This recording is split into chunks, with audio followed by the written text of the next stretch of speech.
ഇവിടെ ചില ആൾക്കാർ പറയുന്നുണ്ട് ഈ രാജ്യത്ത് താമസിക്കാൻ പാടില്ല, എത്ര സന്തോഷത്തിലാണ് ഇവിടെ കഴിയുന്നത്. ഇപ്പൊ ചില ആൾക്കാർ വന്നിട്ട് പറയാം ഇസ്ലാമിക രാജ്യത്തെ താമസിക്കാൻ പാടുള്ളൂ, അതുകൊണ്ട് കുഫറിന്റെ നാട് വിട്ടു പോണം, ഇപ്പൊ തന്നെ പോയേ പറ്റുള്ളൂ എന്ന് പറഞ്ഞ് വാദിച്ച് എന്തൊരു വർത്താനാണ് ഈ ചുരുങ്ങിയ മനസ്സുള്ള ആൾക്കാർ പറയുന്നതെന്ന് ആക്ഷേപിക്കും. പക്ഷേ ഈമാനുള്ള ഒരാൾക്ക് മനസ്സന്തോഷത്തോടെ കുഫറിന്റെ നാട്ടിൽ താമസിക്കാൻ പറ്റുമോ? നിങ്ങളൊന്ന് ആലോചിച്ച് നോക്കൂ അല്ലെ.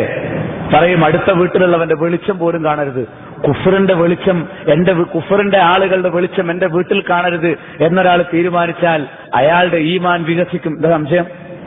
കുഫറിന്റെ കൂടെ നിൽക്കുമ്പോഴാണ് ഈമാൻ ഉണ്ടാവുക. പരമാവധി കുഫറിൽ നിന്ന് വിട്ടുനിൽക്കാൻ ശ്രമിക്കേണ്ട ബാധ്യത നമുക്കുണ്ട്.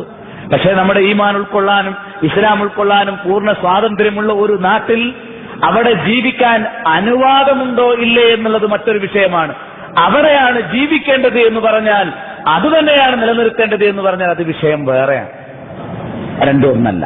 മനസ്സിലായില്ലേ? ഇസ്ലാമിക പണ്ഡിതന്മാരെ കണ്ട് ദീന് പഠിക്കാവുന്ന, അവരുടെ കൂടെ കഴിച്ചുകൂട്ടാവുന്ന നാട്ടിലേക്ക് പോകലാണ് എന്റെ തഖ്വ വർദ്ധിപ്പിക്കാനും എന്റെ മക്കളുടെ ദീനിയായ ഭാവി നിലനിർത്താനും നല്ലത് എന്ന് മനസ്സിലാക്കി അതിന് സൗകര്യം വന്ന ഒരാൾ ശ്രമിക്കുമ്പോൾ അവരെ പ്രേരിപ്പിക്കുകയും സഹായം ചെയ്തു കൊടുക്കുകയും ചെയ്യുക എന്നുള്ളതിന് പകരം ഇവിടെയുള്ള കാഫിറുകളെ തൃപ്തിപ്പെടുത്താൻ വേണ്ടി ഇവരെ തീവ്രവാദികളായി, ഇവരാണ് ഐസിസ് എന്ന് പറഞ്ഞാൽ ആ പറയുന്ന ആളുകൾ അള്ളാഹുവിനോട് മറുപടി പറയേണ്ടി വരുമെന്നല്ലാതെ നമ്മെ സംബന്ധിച്ചിടത്തോളം ലാ യളുറുഹും മൻ ഖദലഹും, കൈയൊഴിയുന്നവർ ഒരു ദ്രോഹവും വരുത്തുകയില്ല.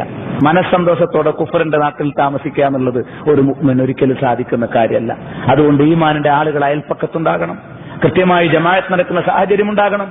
മനസ്സിലായില്ലേ? ഹറാമിലേക്ക് തെറ്റിപ്പോകാത്ത നാടുകളിലേക്ക്, അത്തരം നാടുകൾ ഹറാമിലേക്ക് സ്വാധീനിക്കാവുന്ന നാട്ടിലാണ് താമസിക്കുന്നതെങ്കിൽ മറ്റൊന്നും നോക്കാതെ ദുനിയാവിന്റെ മറ്റ് ആവശ്യങ്ങളും ഉമ്മാന്റെ ഷാഠ്യവും അതേപോലെ തന്നെ മറ്റുള്ള പൊതുവായ ചില പാരമ്പര്യങ്ങളും അത്തരമുള്ള ചിന്തകളും ഒന്നും നോക്കാതെ ഈമാനിലേക്ക് അടുക്കാനും തഖ്വ വർദ്ധിപ്പിക്കാനും ഇബാദത്തുകൾ നിലനിർത്താനും കഴിയുന്ന നാടുകളിലേക്ക് താമസം മാറുക എന്നുള്ളത് മുഅ്മിനിന്റെ ബാധ്യതയാണ് എന്നുള്ളത് വലാഉ ബറാഇ എന്ന അഖീദ പാലിക്കുന്നതിന്റെ ഭാഗമായിട്ട് കാണാൻ സാധിക്കും.